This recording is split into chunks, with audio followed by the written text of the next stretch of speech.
Estamos de volta e hoje nós vamos conhecer mais um braço da medicina, que é o seguinte: nós sabemos que a medicina, claro, como tudo, ela evolui e encontra fórmulas. E eu sempre digo, e sempre comento com todo mundo, e todo mundo também fala isso, que o melhor é prevenir.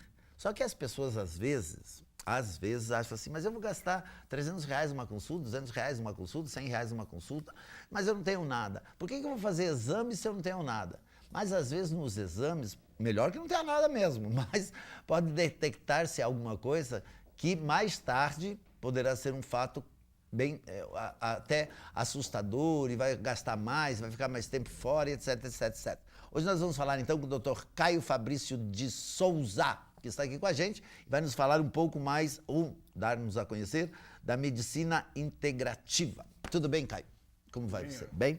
Bom, a gente estava conversando aqui antes de nós entrarmos no ar, e eu queria que você explicasse para o nosso telespectador mais ou menos o que você estava falando para mim da medicina integrativa. Como é que ela funciona? Então, primeiramente, queria agradecer a oportunidade Prazer de estar no tê-lo programa, aqui. Léo. Então, a medicina integrativa, na verdade, aqui no Brasil é uma área relativamente nova. Então, principalmente no Paraná, ainda não tem, muitas pessoas ainda não têm contato com essa medicina, e quando eu falo até não sabem basicamente o que ela é. Lá no exterior, lá nos Estados Unidos, já é uma medicina mais comum. Inclusive, nos Estados Unidos tem cerca de 60 centros universitários específicos para medicina integrativa. Aqui no Brasil está começando, lá em São Paulo já tem. Então, o que é a medicina integrativa? A medicina integrativa, diferentemente da medicina convencional, a medicina integrativa vai olhar o paciente como um todo. A medicina convencional tende a cada especialidade ter o teu foco de atenção para um determinado órgão, um determinado tecido. A medicina integrativa, então, vai ver o paciente como um todo, vai avaliar como que está a saúde geral do paciente, e aí, depois que você avalia a saúde geral do paciente, a gente vai ver técnicas, tanto convencionais quanto técnicas alternativas, para poder melhorar a qualidade de vida do paciente como um todo. Mas assim, só para nós entendermos melhor, Caio, a pessoa vai lá, você tem a clínica, né? Tua clínica na Enfermeiro Paulino 358? 35B. 35B. Isso. 35B é 358, parece aqui. 35B. Onde é que fica, mais ou menos, que altura que fica? Na frente do Shopping Paládio. Em frente do Shopping Paládio. Isso. Então tá, então veja bem. E o telefone para contato está aqui também, é o 999-145... 461. Isso. Nossa, ou eu tô cego ou você está escrevendo tudo errado hoje? Eu acho que eu tô cego, 6 pelos 5. Bom, mas Caio, assim, vamos entender melhor. A pessoa vai buscar uma consulta na sua clínica. Isso. Então, assim, pelo que eu entendi, a pessoa não precisa sentir nada, assim, não precisa ter especificamente uma doença, uma dor. Ou precisa, ela vai por isso. Então, normalmente vai por isso, né? Não vai por ir. Geralmente tem algum objetivo que a pessoa quer. Na medicina integrativa, então a gente serve para qualquer tipo de paciente, na verdade. Então, a gente pode dividir algumas áreas de atuações da medicina integrativa. Por exemplo, é uma pessoa que tem uma doença, está fazendo tratamento convencional, mas não está tendo o resultado esperado. Então, a medicina integrativa ela vai ter algumas armas no arsenal terapêutico que vai ajudar, tanto a parte convencional quanto uma parte alternativa, que vai ajudar no tratamento daquela doença específica. Então, essa seria uma área de atuação. Outra área de atuação seria, por exemplo, um paciente que quer buscar emagrecimento. Uma outra área de atuação seria aumento de performance, tanto física quanto mental, para quem quer ganhar massa muscular, por exemplo. E uma outra área de atuação seria exatamente a pessoa que não tem nenhuma queixa, e ela quer fazer uma avaliação geral do estado dela. E prevenir doenças a longo prazo. Igual você estava falando no começo, na apresentação, que além de a gente... Ninguém mais hoje quer ficar doente. Hoje em dia a gente quer prevenir o aparecimento de doenças. Então, com a medicina integrativa, a gente... com a mudança de estilo de vida, às vezes suplementar alguma vitamina, algum mineral que pode estar faltando, a gente vai melhorar a qualidade de vida da pessoa e futuramente prevenir o surgimento de doenças. Mas você sabe, Caio, isso que você falou ainda não é uma regra geral, sabe? Porque eu vou te contar assim, eu te falei que eu faço esses exames, que eu faço 60 exames com a doutora Daniela Araújo, ali da Corpo e Arte, e faz tempo, já faz uns 10 anos já que eu faço isso, ela faz todas essas reposições de vitaminas e tal. Só que eu levei algumas pessoas conhecidas minhas lá, e as pessoas acharam assim, por exemplo, claro, acharam caro, por exemplo, você tem algumas coisas que ela manda manipular numa farmácia em Fortaleza, porque não existe aqui no Paraná farmácia que manipule aquele tipo de complemento de reposição hormonal e tal. Então, essas pessoas foram lá. E claro, você sabe que não é, assim, não é barato, né?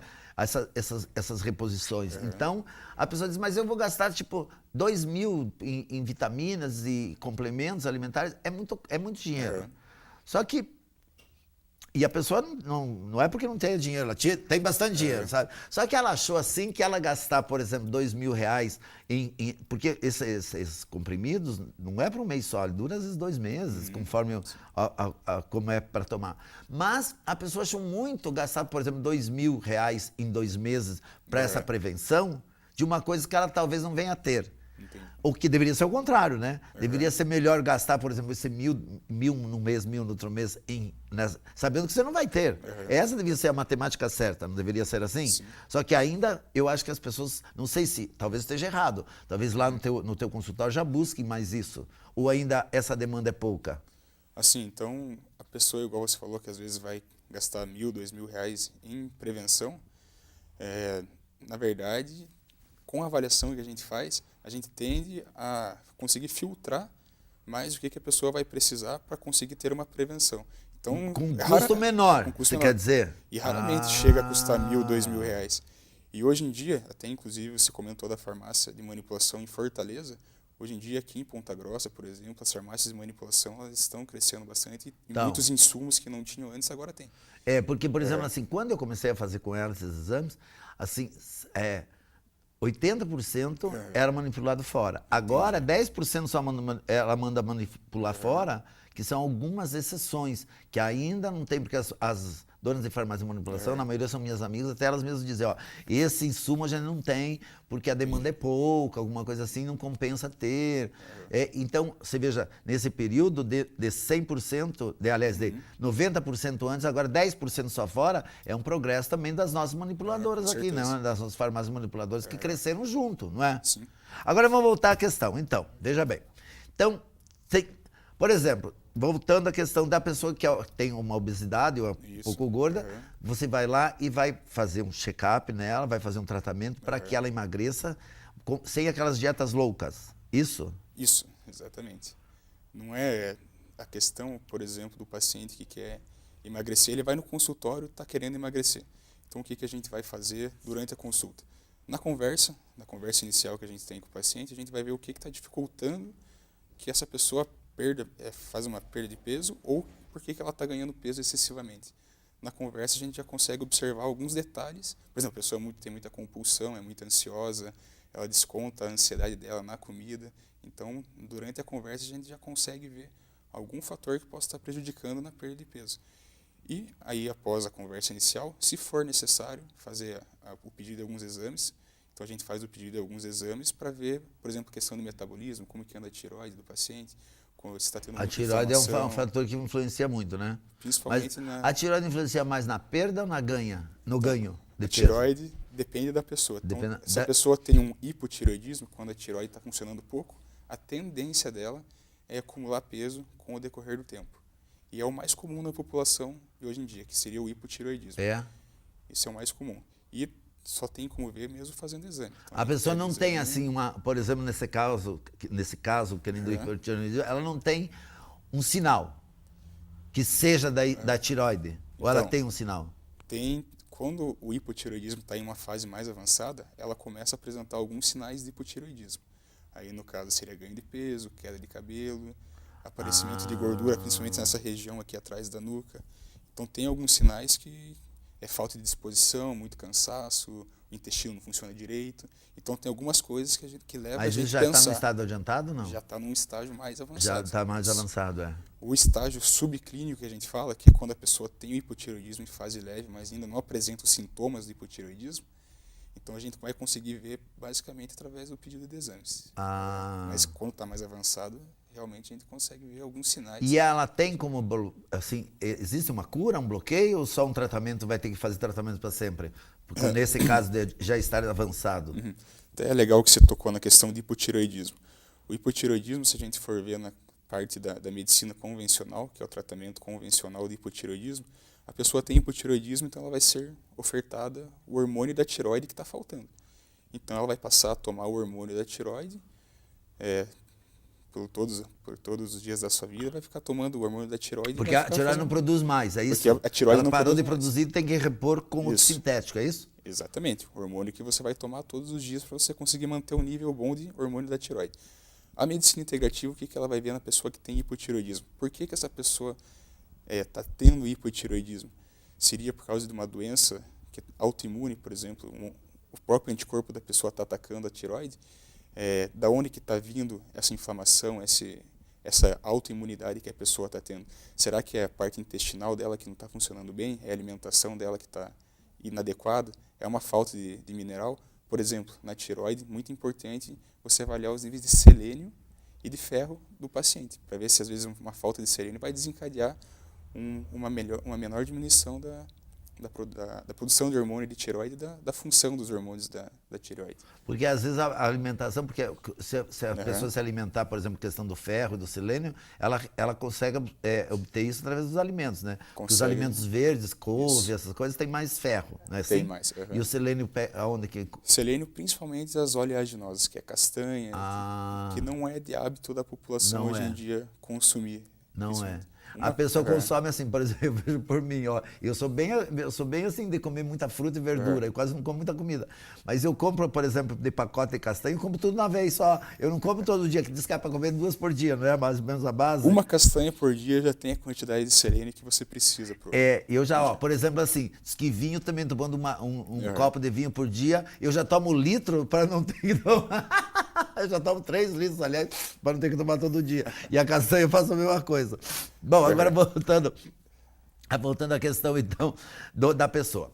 Então, a pessoa que tem a probabilidade de ter todos esses problemas de estar com sobrepeso, você falou para mim no começo de alternativas, não só da medicina convencional. O que alternativas seriam essas para que tratamento? Existe para todos os tratamentos, existem alternativas ou não? Basicamente para todos. Porque o que acontece? Na medicina, a gente tem a tendência de você fazer um diagnóstico de uma doença e tratar aquela doença. E na medicina integrativa, então, a gente vai tratar o doente como um todo. Então, não só aquela doença. Não só aquela doença. E quando a gente fala em saúde, em geral, tanto na pessoa que já tem uma doença e quer melhorar daquela doença, quer ter uma melhor qualidade de vida, quanto naquela pessoa que aparentemente não tem nenhuma doença e quer melhorar a qualidade de vida, tem algumas coisas que a gente tem que levar em consideração. São alguns pilares que a gente tem que levar em consideração para poder fazer uma abordagem. O que seriam esses pilares? Então seria, basicamente, a dieta, a prática de atividade física, o controle... Mas isso para todas, essa regra geral para todos? Ou uma regra geral, basicamente, meio para todos? Para todos, sim. Seria a dieta? A prática regular de atividade física, o controle do estresse, que hoje em dia a gente sabe que a gente vive num mundo... Como é que controla o estresse? Então, controle de estresse, tem algumas técnicas que a gente pode fazer, por exemplo, meditação, yoga. A gente pode ver até, inclusive, na parte hormonal, a gente dosa o cortisol do paciente. Cortisol seria o hormônio de estresse. Se ele tiver alguma desregulação nos níveis de cortisol, a gente pode usar fitoterápicos, por exemplo, que podem controlar essa parte da... Mas os fitoterápicos demoram mais para agir, não é? Sim, é uma ação gradual. Porque assim, o remédio sintético ele reage mais rápido. Os outros eles vão tendo 2, 3 meses, às vezes, para ter uma atuação já no organismo, né? Isso. Agora, sabe por quê? Porque o estresse, na verdade, assim, estresse e depressão, eu sei que as pessoas sentem, mas eu nunca tive isso, eu nem sei o que é isso, eu nem vou ter isso, entendeu? Mas assim, é uma coisa que eu acho que também depende muito da pessoa, a questão dessas duas doenças. A pessoa também tem que ter sua reação e tem que dar a sua contribuição, porque só o remédio me parece que não faz muito efeito sozinho. Sim. E, inclusive, é um dos pilares da medicina integrativa. O paciente ele tem que ser o ator principal da saúde dele. Isso que eu falo para todo mundo. Não é o paciente simplesmente receber passivamente um tratamento e ela não agir para ela mesma melhorar a qualidade de vida dela. Ela não quiser se alimentar melhor, ela não vai querer praticar atividade física sabendo que vai ter benefício. Então, o paciente tem que ser o ator principal da saúde dele. Você vai falar com o médico ali, o médico vai te dar as direções, vai te dar o que você tem que fazer para ter uma saúde melhor. E o paciente, se ele não conseguir seguir, se ele não quiser ter uma saúde melhor, Aí Não adianta. Não adianta. É que nem pôr um drogado para ser um drogado, um alcoólatra numa clínica, se ele não quiser, até o período que ele fica lá, ele fica. Quando ele sai, ele volta. Quando ele sai, ele volta. Por exemplo, a pessoa que faz aquela bariátrica também, a cirurgia, se ela não seguir alguma coisa, ela volta a engordar. Mesmo que com redução de estômago, de tudo, há uma tendência para ela voltar a engordar, se ela não seguir algumas regras, não é assim? Exatamente. Se não emagrecer a mente primeiro, não consegue emagrecer o corpo. Então, vai até conseguir no primeiro momento. Aí depois a tendência é reganhar o peso. E a questão hormonal, que é uma polêmica, me parece, é uma polêmica dentro da própria medicina, a questão hormonal, né? Uns médicos, uns acham que deve ser aplicado, outros não.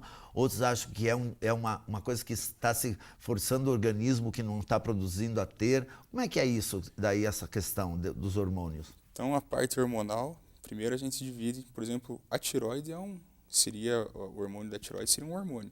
Mas o que mais está gerando muita dúvida e gerando muito debate atualmente seria a parte dos hormônios sexuais, tanto a testosterona para o homem, quanto os hormônios femininos, estrogênios e progesterona para a mulher. Muita gente está sendo contra justamente porque até um tempo atrás estava sendo utilizado como anti-envelhecimento. Vamos fazer esse hormônio que você vai ter uma ação anti-envelhecimento para você voltar a ter aquela saúde que você tinha quando você era jovem. Mas hoje em dia a gente está vendo, tem alguns estudos já embasados cientificamente, que mostram que a reposição de hormônio, tanto para homem quanto para mulher, ela vai tanto prevenir doenças, ajuda no tratamento de algumas doenças e também vai melhorar muito a qualidade de vida do paciente.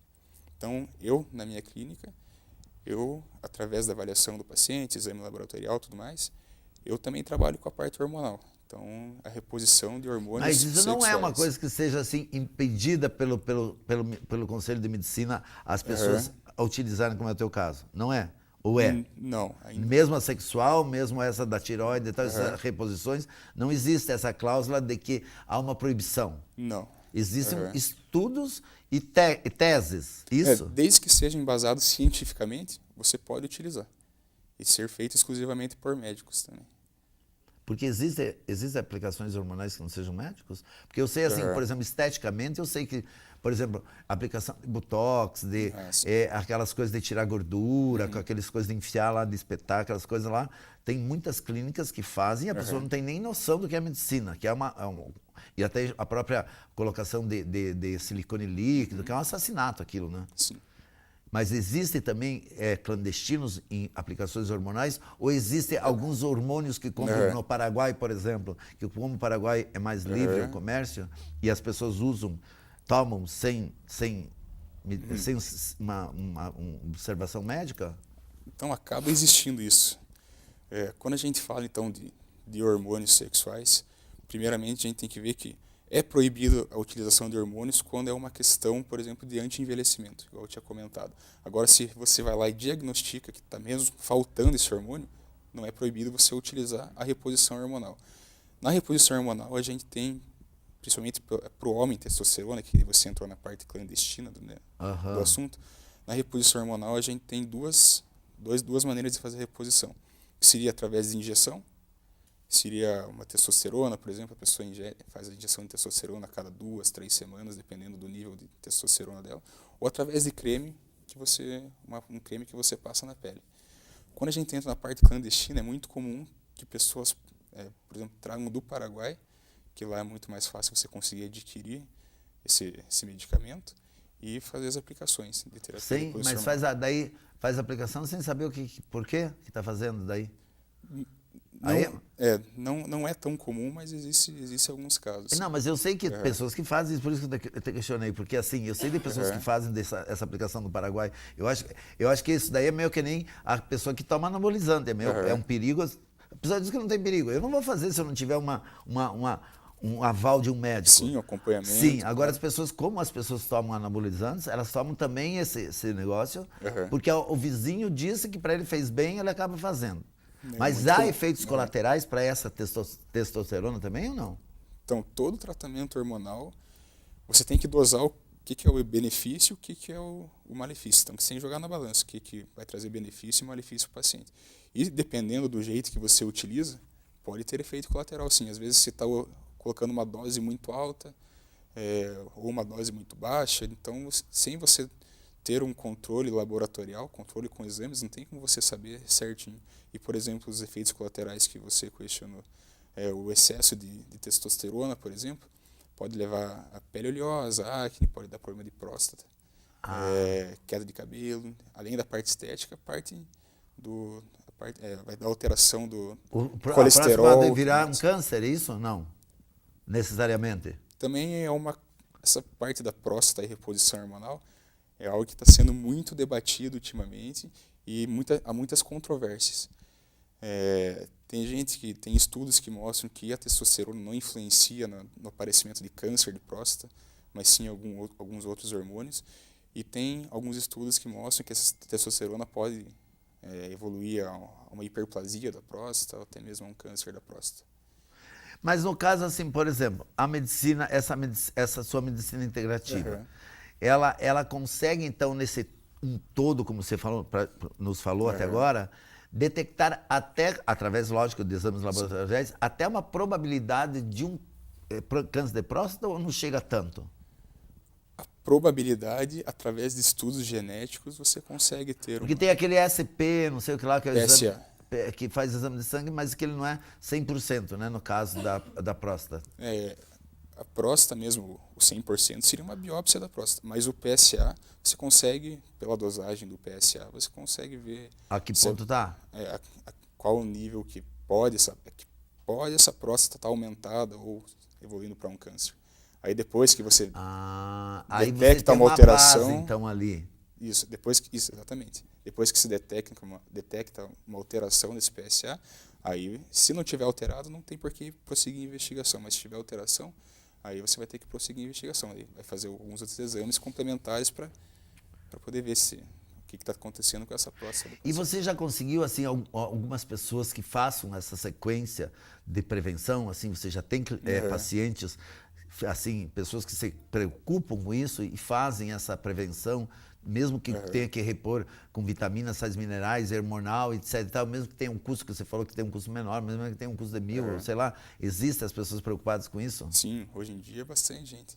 Já tenho bastante pessoas que acompanham comigo, tanto para essa parte hormonal, quanto para a parte de melhora de performance, qualidade de vida, emagrecimento. Então, sim, tem. E hoje em dia, cada vez mais, a tendência é, igual eu falei no começo, é você buscar uma saúde e prevenir doença. Ninguém mais quer ficar doente. Na verdade, eu acho assim, em tudo, né, teria que ter essa prevenção e esse cuidado. Só que os humanos, nós, seres humanos, a gente espera sempre a desgraça acontecer. É a mesma coisa que a gente vai falar daqui a pouco, né? Nós vamos falar de Brumadinho. Então, era uma desgraça anunciada, como foi o caso de Mariana, e como vai acontecer em Minas Gerais, lá em Ouro Preto, etc. Vai acontecer tudo de novo, e nós não vamos prevenir, porque a gente espera... É a mesma coisa de uma rua movimentada, que tem que pôr lombada, sinaleiro, quando morre 3, 4, daí eles vão pôr, né? Então a pessoa, eu acho ainda, embora você já conseguiu um número bacana de pessoas que estejam se cuidando, que eu acho legal as pessoas terem esse cuidado consigo, porque a pessoa gasta lá no Botox, gasta na plástica, gasta, que eu acho legal, a pessoa que pode, que quer e deve fazer mesmo. Mas não adianta nada de você estar com a fachada externa tudo bonitona e por dentro tudo podre. Tudo não é? Não é? Então tem que ter e se você tiver bem por dentro, automaticamente reflete no externo, né? Que você falou de acne, no caso de excesso e coisa e tal. Se você tem uma saúde boa, você vai ter uma pele boa, um cabelo bom, etc, etc, etc, sem necessariamente buscar tantas alternativas externas. Que às vezes um creme até mais barato, ele vai te fazer o mesmo efeito ou melhor até se você tiver uma saúde que possa reproduzir aquilo que tem dentro de bom. É verdade. A nossa saúde tem que partir de dentro para fora. De dentro para fora. Exatamente. Só que as pessoas ainda se preocupam de fora para dentro. De fora para dentro. Em passar um creme mais caro no cabelo e coisa e tal, do que pensar lá no de dentro o que vai fazer. Porque também não adianta você fazer um tratamento todo desse daí que nem ele falou, e a mesma coisa que a gente estava falando da bariátrica, se depois você vai comer um boi. Não é? Sim. Aí a pessoa faz o regime, daí ela come um boi com 8 litros de Coca-Cola, aí não adianta nada. Não é? A pessoa também tem que ter o comprometimento de aquilo que você falou, o comprometimento de seguir essa regra. É difícil, olha, eu sei que, olha, eu vejo, por exemplo, como eu não tenho muita... eu não ligo muito pra comida, então pra mim tudo é fácil. Eu não gosto de doce, quer dizer, eu como, mas eu não tenho necessidade de doce, de açúcar, essas coisas. Então, pra mim, as coisas são mais fáceis. Mas eu vejo pessoas que são meus amigos, que são assim meio gordos, eles sofrem muito com isso. É um sofrimento muito grande, porque a pessoa não consegue se controlar. É a mesma coisa que se ela fosse viciada em outra coisa, ela não consegue se controlar. Então eu vejo o sofrimento deles. O que para mim é fácil, eu não comer doce quando entro numa padaria, numa panificadora, para eles é uma coisa do outro mundo. Para mim, como é fácil comer uma fruta ao invés de comer uma feijoada, para eles é o contrário. Entendi. Fruta e verdura não existem na geladeira deles. Tem muita gente que sofre com isso hoje em dia. Sofre. E a gente sabe que o açúcar, ele causa uma dependência a nível cerebral muito grande. Então, tem algumas pessoas que falam que o grau de adição, o grau de vício do açúcar chega a ser comparado com o grau de vício de uma cocaína, por exemplo. Me falaram isso mesmo. E essas pessoas que eu te falei, elas falam bem isso pra mim. Que elas não conseguem entrar num lugar que tem bolo, essas coisas que tem açúcar, sem comer pelo menos 2, 3 daquilo. É uma coisa pra eles de levantar no meio da noite e de buscar em geladeira, se não tiver nada, comer só o açúcar. O açúcar puro. O que acontece, por exemplo, com um viciado em droga? Enquanto ele não vai encontrar a droga dele, ele não vai sossegar, não para. Mesma coisa que acontece com uma pessoa que tem compulsão alimentar por açúcar. Enquanto ela não consumir aquele doce dela, ela não vai sossegar. Ela precisa porque ela está com um vício a nível do sistema nervoso. Do cérebro dela. Do cérebro dela. Assim, muitas pessoas falam que os 3 males desse século é os 3 brancos, que é o açúcar, a farinha e a cocaína. Que são os 3 brancos que assim, vão levar muita gente a casos extremos. E há uma lógica, né? Pela própria dependência do açúcar, pela própria dependência da cocaína, pela própria dependência do trigo, né, do branco. Sim. As pessoas levam a uma doença, elas acabam... assim, elas acabam se perdendo, porque... E olha, eu vou te dizer assim, eu acho que é pior a pessoa ser viciada em açúcar do que em cocaína, sabia? Porque a cocaína ela tem que procurar o traficante, é mais caro, e o açúcar tá ali na cara dela esquina, toda hora, tudo que é esquina, tem na televisão, tem ali na esquina, tem em tudo. Então, essa pessoa que tem essa dependência pelo açúcar, ela deve sofrer muito mais. Quer dizer, eu não sei, porque não sei nenhuma coisa, não sei nenhuma coisa nem outra, mas assim, me parece que ela deve sofrer muito mais do que o outro viciado, porque o outro viciado não vê. Ele pensa, porque está registrado no cérebro dele. Mas o do açúcar, além de estar registrado, ainda ele vê toda hora, rapaz. Em tudo que é lugar que ele vai. E ainda a pessoa chega, ainda termina de almoçar. E o que tem de sobremesa, não é assim que fala? É verdade. Então, a pessoa, o sofrimento é muito maior. E o excesso de consumo de açúcar, hoje em dia a gente sabe que vai levar a alterações bioquímicas no organismo, que é responsável por grande parte das doenças crônicas que existem hoje em dia. Não só a gordura, né? Não só a gordura, porque as pessoas acham que o doce só engorda. Não, o doce provoca outros tipos de doenças. Exatamente. Assim, ele desencadeia uma série de outras, não é? Quando eu falo de dieta, eu gosto sempre de comparar como que eram nossos ancestrais. Da onde que surgiu a nossa genética. A nossa genética não evoluiu muito dos últimos milhares de anos para cá. Então, como que nossos ancestrais, no caso o homem da caverna, vivia? Então, o que ele consumia basicamente? Basicamente era gordura e proteína. Nosso corpo não foi adaptado a ter um alto consumo de carboidratos igual está acontecendo nos dias de hoje. Por que hoje em dia está tendo muito caso de obesidade, muito caso de doença cardiovascular, diversas doenças crônico-degenerativas? Exatamente porque a população não está conseguindo, não sabe se alimentar corretamente.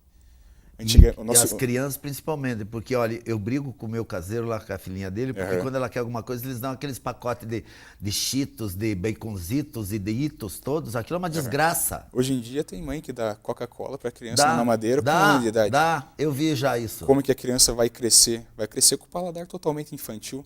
Se ela não sente aquele gostinho do doce, do açúcar, ela não vai querer comer. Não vai querer comer o brócolis, não vai querer comer a salada, porque não causa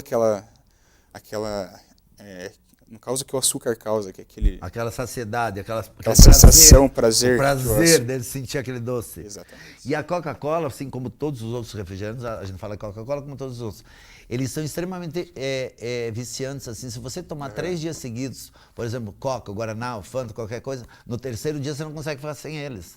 Eu acho que eles são mais viciantes do que droga, do que álcool, porque você não consegue ficar sem eles. Eu já fiz isso até porque, como eu não tomo refrigerante, eu falei, vou fazer um teste. Eu tomei 3 dias seguidos Coca-Cola. Rapaz, no 4º dia, eu já estava me coçando de vontade, mas aí parei de novo. Mas eu consegui, eu fiz por uma experiência minha, que eu queria eu ter essa certeza. E eu cheguei e tive essa coisa, que no quarto dia eu quase não queria mais saber de nada, nem de água, nem de nada. Eu tenho um amigo meu que ele toma 2 litros de coca, 2 garrafas de 2 litros de coca por dia. Mas não toma água, não toma outra coisa, só aquilo. É verdade. Bom, gente, é o seguinte, ó. Dr. Caio está na rua Enfermeiro Paulino, em frente ao shopping, no 35B42. O telefone é 99146-1111, tá aí no seu vídeo. Então, veja bem. Aquilo que eu já falei no início, eu vou concluir agora, concluindo a nossa entrevista, dizendo assim, independente de sentir qualquer coisa, é bom você saber o que de repente está faltando. Porque às vezes você come muita couve e tem muito ferro, mas está faltando outra vitamina, a vitamina do complexo B, de repente que é mais difícil, porque tem problema de sol e tal, que as pessoas não conseguem, o organismo não consegue produzir, que você tem que tomar sintética. Isso não é querendo dizer, porque eu vou fazer isso só por a minha estética.